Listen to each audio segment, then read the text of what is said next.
Hello and welcome back. This video is about errors in R code, which is a frustrating problem, but something we all have to deal with. So we're going to look at two different things. One of them is tools for handling errors in the functions that you write, sort of how to deal with them gracefully.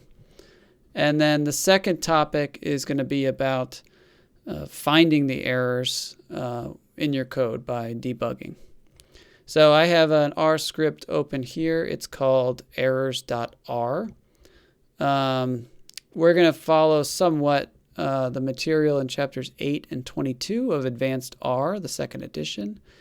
And then there's some additional material here at this URL. There's some extra stuff about debugging in RStudio that I'm not going to cover.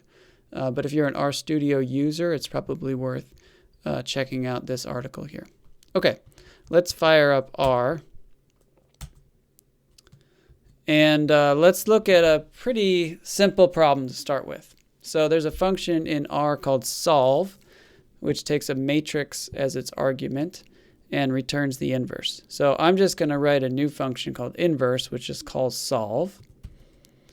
And my function inverse may or may not return an error. So depending on what the argument is. So if I create a matrix with the values 1 through 10, and I make it a 5x2 matrix, this matrix is not even square, so there's no inverse. So when I call inverse on it, it gives an error. And it prints out a little message. It says A 5x2 must be square. That must be referring to the fact that my matrix is 5 rows, 2 columns. And so it's giving me a little bit of information of why this error occurred. If I give it a good matrix, so this one mat is a diagonal matrix with non-zero values on the diagonal.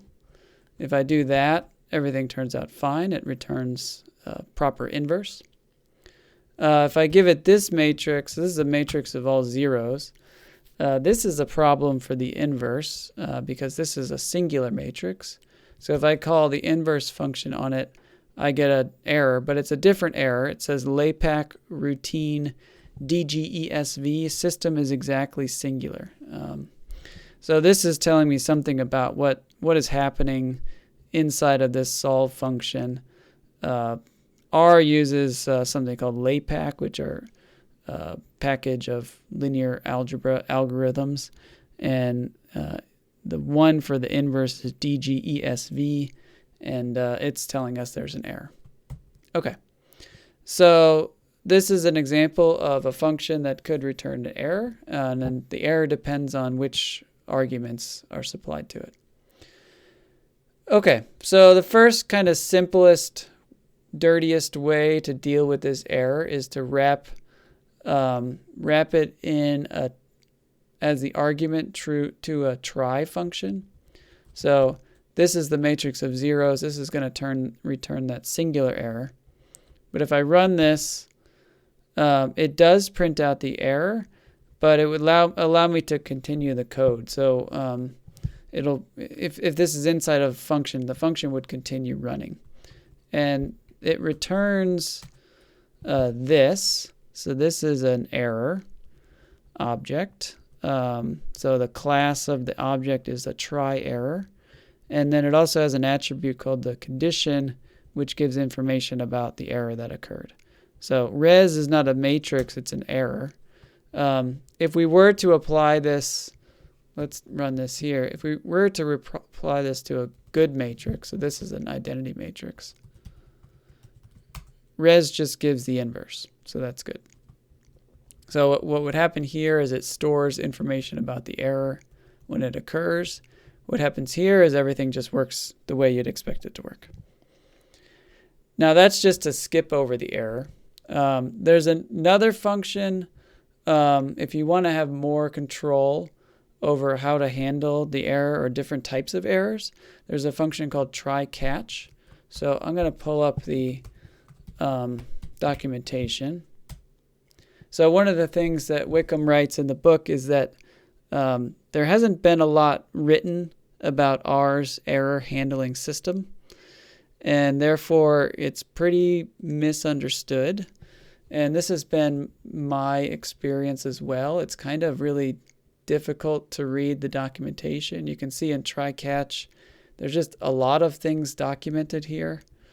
And even the tryCatch usage statement is kind of hard to figure out. There's an expression, there's the ... We'll see when we look at examples that the ... is really important, but it doesn't really say anything about what that is. If you go down to the value, this just says additional arguments. So you have to read through all this stuff. And honestly, it uses a lot of terminology that I'm not familiar with, or wasn't when I started learning about this stuff. And so I just found personally this has been a very difficult thing to learn. But I have learned a few things that I want to share with you.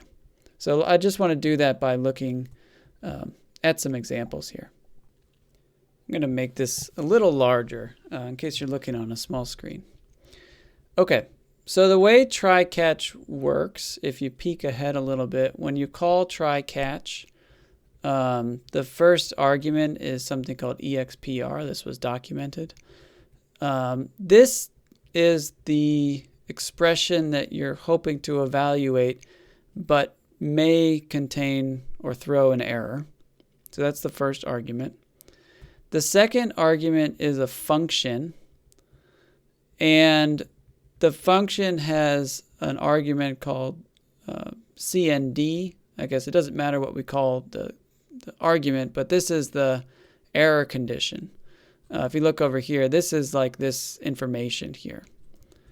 So what I want to do before invoking tryCatch is look a little bit at these conditions. And there's a handy little function called catchCND in the rlang package. So if we try to do, so what is mat here? Mat's a nice matrix. Let me make mat a not nice matrix. So this is the matrix of zeros. And if I try to run inverse mat, remember this is going to return an error. And what I want to find out is the error condition that results from this error. And I'm going to store that in res. Okay, so let's look at res. Res is this simple error solve.default. So this is the thing we're going to have to work on. All right, let's just see how tryCatch works here. So I'm going to write a function called Inverselist. The idea behind this function is the input or the argument is going to be a list of matrices. And what gets returned is a list of the same length, but each element of the list is the inverse of the corresponding element of the input matrix list. So basically, it's a big list of matrices. You loop over the elements. Each element is a matrix. You take the inverse and then store that in that element. Okay. So here's the function. I initialize Inverselist as a list. And then I loop over 1 through the length of matrix list just to see what's going on. Normally you wouldn't put this print statement here, but this is just for us to see which iteration we're on. And then this is where the magic happens. We're going to invoke tryCatch. We're going to try to take the inverse of the jth list element. And if an error results from this expression, we're just going to print out the error. That's it. And that's the end of the tryCatch. And that's the end of the loop. And then we return Inverselist. So what's going to happen is, well, let's just see what happens actually. So let's define the function. I'm going to define a list of matrices. So matrix list. I'm intentionally making the first one a nice matrix that has an inverse. I'm making the second one a singular matrix, and the third one is a non-square matrix. So one way of doing this without any error handling is to use lapply. So if I apply the function solve to matrix list, it should try to take the inverse of each element of matrix list. So if I run this, it just throws an error. And this isn't too helpful because it didn't assign anything. So it just got to one element of this matrix list. It got an error and then just exited without doing an assignment. So imagine if you have hundreds or thousands of matrices, this is going to be kind of annoying. You want to get something back when you run the function. So that's what our function Inverselist is designed to do. And so let's run this. You can see for the first iteration, it just printed the iteration and then nothing else.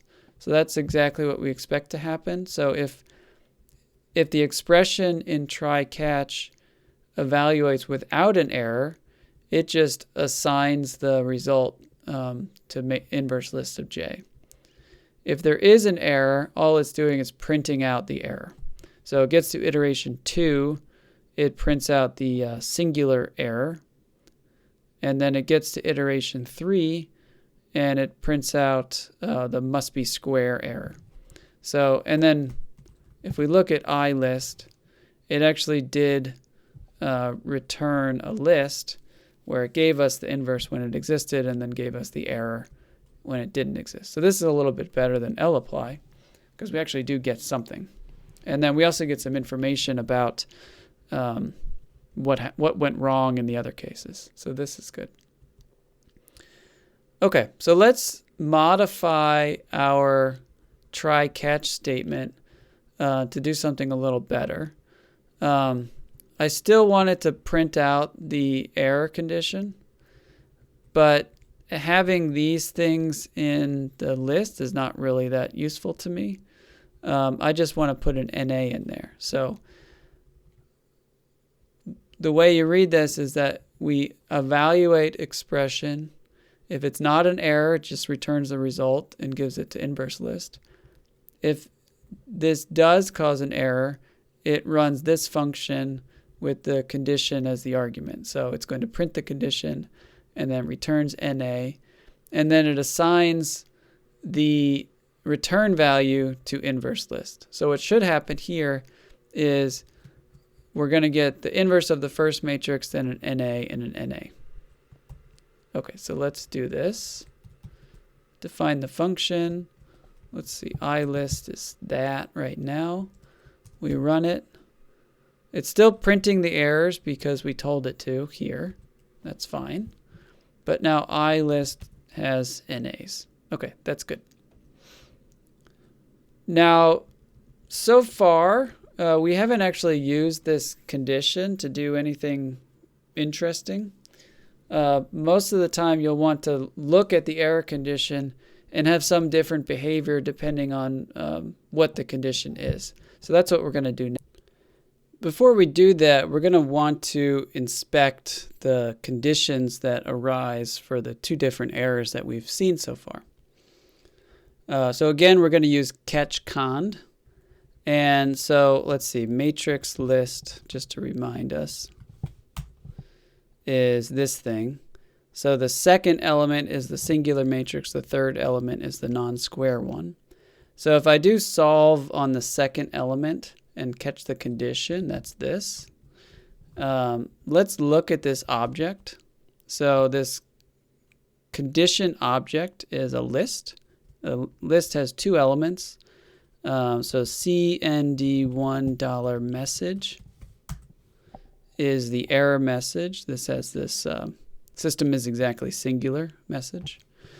There's also CND1 $call.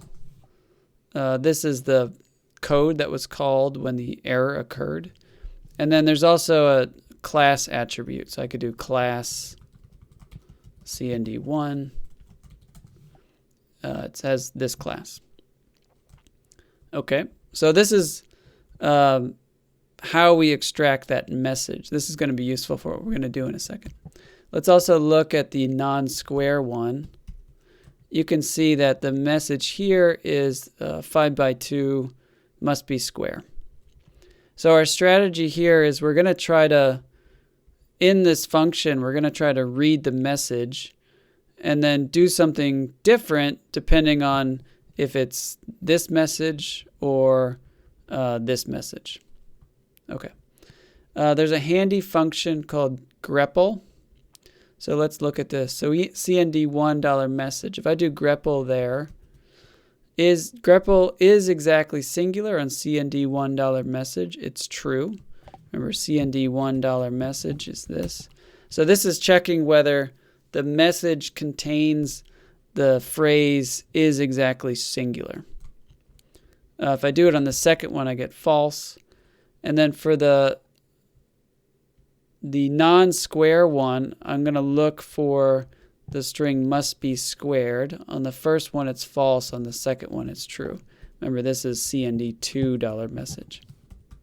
So that's going to be our strategy. Inside of our tryCatch, we're going to have some if statements where we search for that string and do something different depending on whether that search is successful or not. Okay, so let's take a look. Here's our tryCatch. First argument is the expression. That's the same. The second argument is the error function. Now this is a bit more complicated. So the first thing it does is it looks for is exactly singular in the message. If so, it returns an array or a matrix of NAs that's the same size as the input matrix. So the idea here is if it's a singular matrix, trying to take the inverse was a reasonable thing to do, but it just failed because it's singular. Therefore, we're going to return NAs. Then, so if this is not true, it's going to go to the next one, the else if. It's going to check for the string must be square in the message. And if that's true, it's going to stop the function and return the message.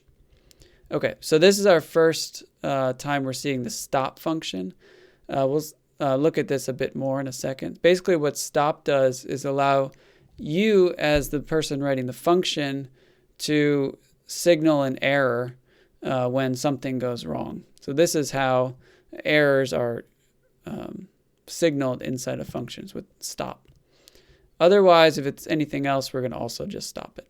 The idea here is if you gave a matrix in your list that's not square, you probably did something you weren't supposed to do, and you need to go check your code. So me writing the function, I'm just telling you, you need to go check your inputs and do something different.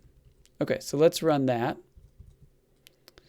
Let's remove iList, redefine matrix list. So just to remind you, that's that. And then I'm going to call Inverselist, and I got an error. So that's exactly what we expected to happen. That's what we told it to do. And it happened on the third element here, so number 3, because that was the non-square one, and it just printed out that error. You'll see that iList, we removed it, is still not available. So this Inverselist function just exited and didn't return anything. Now, if we fix that problem, so I'm going to change the third element. So matrix list. This is now, the third element now is a matrix, which will have an inverse. And I run it again. Everything went fine. Didn't print any errors. And this happened. So for the first matrix, it took the inverse. That was fine. For the second matrix, it saw that it was singular and it just returned NAs. The third matrix was fine also, so it just returned the inverse. Okay, let's look at one more example. So for this particular operation, if our function is just going to spit out an error if one of the matrices is not square, we could probably save computing time if we first just loop over all the matrices and check whether any of them are non-square and then just immediately return the error. We wouldn't want to compute the inverse of 99 matrices and then get to the last one, see that it's not square, and then throw an error. So that's what this function does. We have this loop here one to length matrix list. And it says if the number of rows is not equal to the number of columns, I'm going to put in a stop. That's my custom error thrower. And it's going to print out the message matrix J is not square. So this is kind of helpful because it's going to tell the user which of the matrices is bad so they can go back and look at their code and fix it. Okay, so let's define this function. Otherwise, otherwise the function is very similar. One difference is I'm going to use warning. So warning is a way to signal that something's not quite right, but I don't want to stop the function. So this will print out a warning, and it'll say matrix J is singular if the matrix is exactly singular. But then we're just going to do the same thing we did before. We're going to return a matrix of NAs. And then otherwise, if anything else goes wrong, we'll stop the function. Okay, so let's define the function. Let's remove iList to start from scratch. Define matrix list to start from scratch. Remember, this has the bad matrix at the end, the non-square one. If I do that, I get the error, and it prints out my custom error message, matrix 3 is not square. That allows me to do something like, matrix list 3. Oh yeah, that was a bad matrix. I have something wrong in my code. If I fix that matrix and run it again, everything works, but it printed out this warning that matrix 2 is singular. And if I look at iList, you can see that it created the matrices of NAs for that. So those are a few examples with error handling to get you started. This is really just scratching the surface. You saw the documentation for tryCatch. There's a whole bunch of other stuff in there. So if you want to learn more, you can read the chapter and also try to read the documentation. There's a lot more to it, but I think that try and tryCatch can get you pretty far. Okay. So the next thing I want to talk about is debugging. And this is something we all experience. You write a function, it returns an error, and you got to figure out what the heck went wrong. So you really should just be methodical and persistent with figuring out bugs in your code. I've never met a bug that I couldn't figure out. So you should strive to have an undefeated record against known bugs that you want to fix. Of course, if you don't want to fix it, you don't have to. But you should be able to figure all of them out. That should be your goal. So the example we're going to look at here is something called conditional expectation in the multivariate normal. We're going to write some code that's going to have some sneaky bugs in it that we're going to have to figure out how to fix. So if you've seen this before, that's great. We're going to review it. If you haven't seen these formulas before, don't worry about it. We're just going to be doing matrix multiplication. So if you know matrix multiplication, you should be able to follow this. Okay. If we have a vector y that we've split into two components, y1 and y2. So y1 is a subvector and y2 is a subvector. We can take its covariance matrix and split it into a block matrix. This means that S11 is the covariance matrix for y1. S22 is the covariance matrix for the vector y2. And then S21 and S12 are the cross-covariance matrices. Now there's a formula for the conditional expectation in the multivariate normal for y2, given that we've observed y1 equal to some value, lowercase y1. And this is the formula, S21 matrix multiply S11 inverse times matrix multiply y1. So that's just the formula. So we're going to be using solve, we're going to be using matrix multiplication, and we're also going to be subsetting matrices. All right, so let's just look in at a concrete example. So we're going to have the length of y be 10. This is just code to generate a covariance matrix. So this is our covariance matrix S. It's a mess of numbers. Don't worry about it. It's just a matrix. It's a positive definite matrix, and it's square. And then we're going to simulate some values for y. So these are the responses.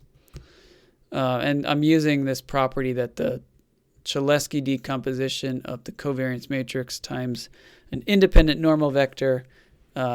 This vector has this covariance matrix. Again, if you haven't seen that before, don't worry about it. If you took linear models with matrices with me, you have, and that's great. Okay, so here's a function for doing this conditional expectation. The way this function works is we give it the covariance matrix S, we give it the vector y, we give it a set of indices I1. So this represents, so if you do y of I1, that's going to be y1, or little y1. And then I2 is the set of indices you want to compute the conditional expectation for. So if we want to apply this formula up here, the way we do it is this. So this is going to be S21. So we grab the rows of S corresponding to Y2. We grab the columns of S corresponding to Y1. So that's SI2, I1. We do a matrix multiply, and then we use a solve function in this way. So you can use solve just to take the inverse. So you could write it like this. This will do the same thing. But there's good reasons, numerical reasons, to do it this way. So this does the exact same thing. And then we're going to return the result, y2 hat. Okay, let's define our function. Again, if you don't know these formulas, don't worry about it. We're just doing a matrix operation where we're grabbing rows and columns and doing a solve and multiplying things together. Okay, so we've defined const_exp. And let's try this function out. So if I want to compute the conditional expectation of the last value of y, given the first n-1 values, for I1 I supply 1 to n-1, and for I2 I supply n, and I run the function. And that seems to have worked without errors. We don't know how to check if that's the right answer, but let's assume it is. And it didn't give an error. That's great. If we want to compute the conditional expectation of the last two, given the first n-2, that means for I1 we set it to 1 to n-2, and for I2 we set it to n-1 to n. Run that. That works great. This is going to give a vector result because we're computing the conditional expectation of the last two values, so we get two values here. That seems to have worked fine. If we want the conditional expectation of the last value given the second to last value, we do this. No errors. Again, that's great. At this point, we're thinking, hey, this is a pretty good function. We did a good job. We're not getting any errors. And then we do one more test. We're doing the conditional expectation of the last two given the third to last. So you give, this is the third to last one, and these are the last two, n-1 to n. And now we get an error. Okay, that stinks, but this is part of life. As a programmer, you're going to get errors.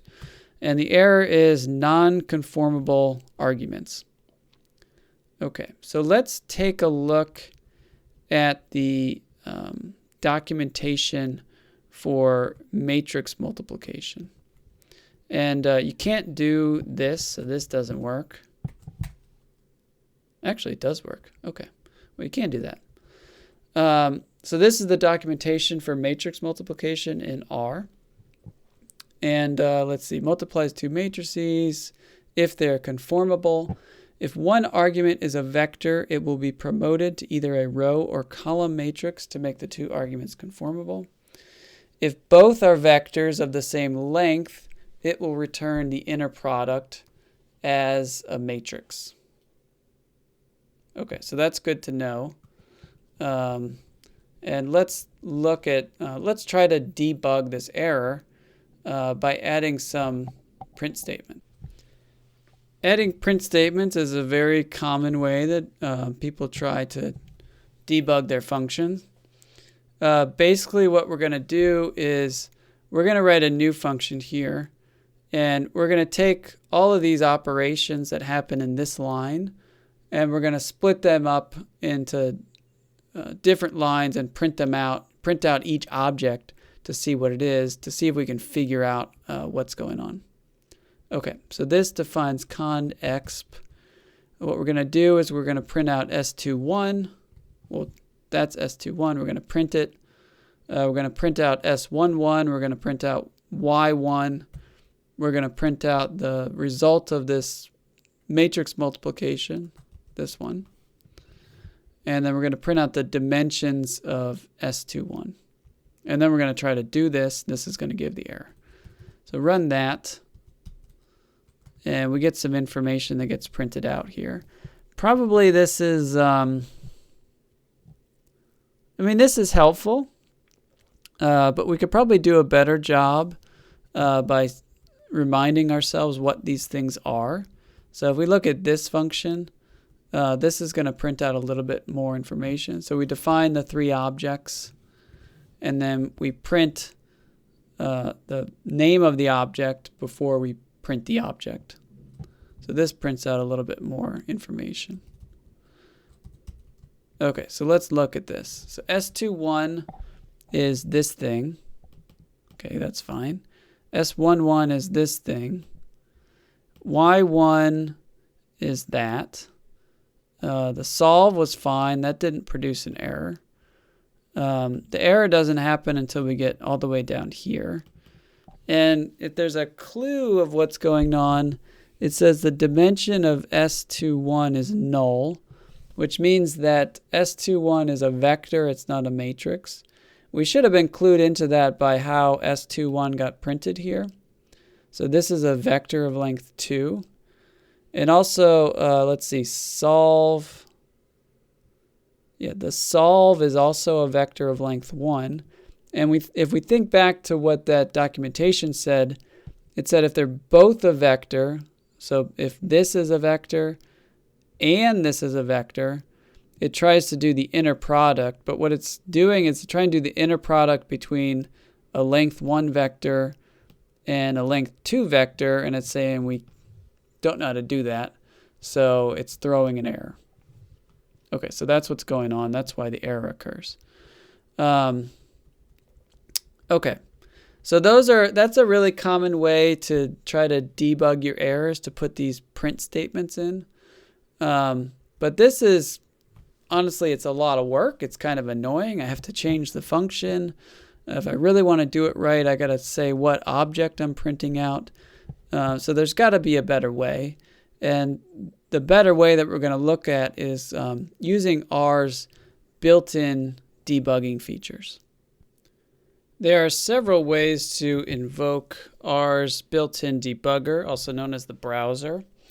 All of them, in this debugger, all of them allow you to kind of step through the function and evaluate and run R commands on the objects that are available in the function's environment. So to facilitate that, we're going to rewrite our function so that we define these intermediate objects so that we can inspect them in the debugger. So I'm just redefining the function here. It does the exact same thing. And there's, like I said, there's several ways to invoke the debugger. One of them is to say debug. So call the function debug with the function you want to debug as the argument. And let me run this code.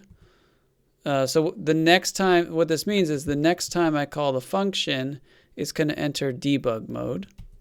And you can see that happens here in the console. It has changed the prompt here.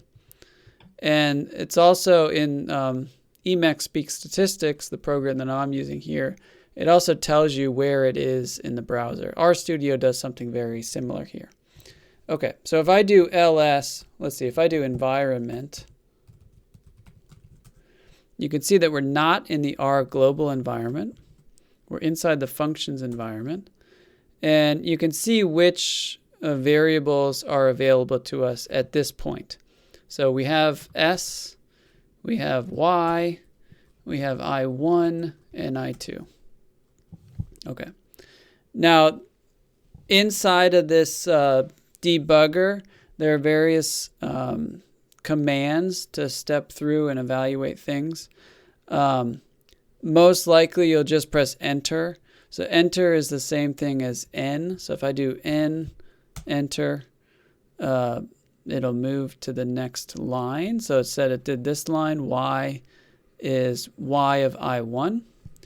And before I didn't have Y1 available, but now I do. Oh, okay. So it hasn't done that line. This means it's the next line it's going to evaluate is that one. So if I hit enter or N again, now I have Y1. And this tells me the next line it's going to evaluate is S11. If I look at this over here in green. If I hit enter, it'll evaluate that line. And now I have S11. I can look at that object. Enter again. Now I have S21.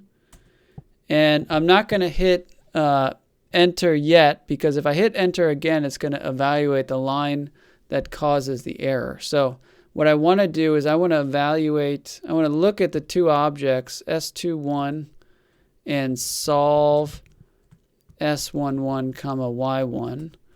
I can see that these are both vectors, but they're not the same length. So if I were to put them on opposite sides of the matrix multiplication operator, this should give an error because it's going to try to do an inner product and see that it's not the right size. And then if I want to run the line and exit, I hit enter. Also, if I want to just exit without at any time from the debugger, I do capital Q. Okay, so that will let me do enter just so you can see. There's the error, and now the prompt has changed, and I'm out of the debugger. I'm in the R's global environment. Okay, so the reason this exists is because when you're just typing in the console, you don't have access to the functions environment. You can't sort of play around and see what's going on. You can do print, and that could add print statements to the function. That allows you to see things, but it's a little bit, you have to decide what you're going to print before. But if you're actually in the function, you can look around and have a little bit more flexibility of what you can look at. It's kind of like watching the television versus getting inside of the television and being in that environment and looking around. So it's really a powerful thing. Most people don't use this browser thing in my experience. I didn't use it until somewhat recently. But the more I use it, the more I find that it's useful to me. So what I encourage you to do if you've never used it before, just start doing it and remember these few commands. We won't look too carefully at them, but you can see what they are. And I think you'll find it useful. And I think the more you do it, the more useful you'll find it, the more comfortable you'll get doing it. And you'll end up being a more efficient programmer. Okay. So that's how to invoke the browser using the debug function. So now we can see how we fix the function. If you recall with what's going on here is when it subsets S, it's subsetting a single row or column, and R is automatically coercing that to a vector, which we didn't want to do. So if we add this drop equals false, it will not coerce it to a vector. It will keep it as a 1x2 or 2x1 matrix, and then the solve should work just fine. So if we run that and run this, we get a good answer. Okay, no error at least. Okay, that's not, like I said, that's not the only way to invoke the debugger. One way to do it is to modify your code and just put this statement in here, browser.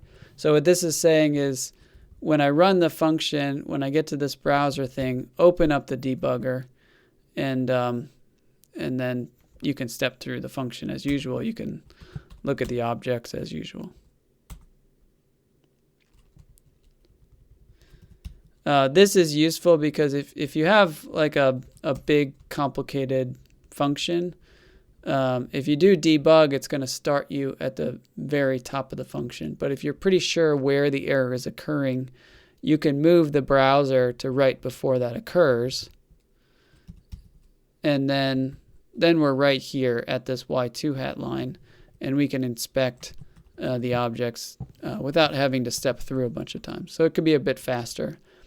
In RStudio, it has code breakpoints. Those are also useful. That's does something very similar to inserting browser, but it's kind of nice in RStudio because you don't have to change the function. You just click a button, and it tells you where to enter the browser. Okay. Oh, that's still entering it. So let me get out of here. The last thing I want to show is the traceback function. In RStudio, if you encounter an error, it will either automatically print out what's called the call stack, or you'll have to click a button that does it. I forget which is which. But basically what's happening is RStudio is automatically calling something called the traceback function. And what that does is it prints out the sequence of functions that produce the error. So if you have a function that calls another function, that calls another function, and the error occurs in that third function, it will print out the sequence of functions that led to the error. This can be really useful if you just want to figure out where you got an error. You want to know which function produced the error. That will help you a lot. This is also a scenario where debug is really useful because you can, using this S command up here, you can step inside of these successive functions and evaluate the variable. So these are the cases where it's most difficult to diagnose your bug or your error. And traceback is one way to kind of look at it and just to see where it occurs. So here's a really silly example. It's going to get called, so we're going to call F1 on a 2x2 matrix. F1 calls F2, which calls F3, which takes the inverse of the matrix. So if we define these functions and call F1, we get an error. And it's the same error we got before about a singular matrix, but this doesn't give us any information about where this error occurred. It occurred at some point while running the F1 function, but we don't know if it occurred in F1 or if in one of these other functions. So after the error occurs, I can call traceback, and it will print things out. So the way you read this is by the number, so in reverse order here. So this is the call we made. There was an error at this function, F2, in line 1. So that's right here. So it was in F3. And then it tells us it was in F3 at line number 2, which is this. It tells us that it was in the solve function, and in particular solve.default. So this tells us a lot more information about where the error occurred, which would allow us to do something like, well, I'm going to insert a browser at this point and then rerun this. And now I'm here at the green line, and I can inspect X, and I see, oh, X is a matrix of zeros, which doesn't have an inverse. That's why I'm getting the error. Okay. So this can be really useful for these nested errors and these nested functions. All right, so that's it for this video. We covered how to handle errors that you expect to see when others use your functions. And we also talked about how to do debugging, in particular how to use this browser, which I really encourage you to get used to using and get better at using. Okay, see you next time.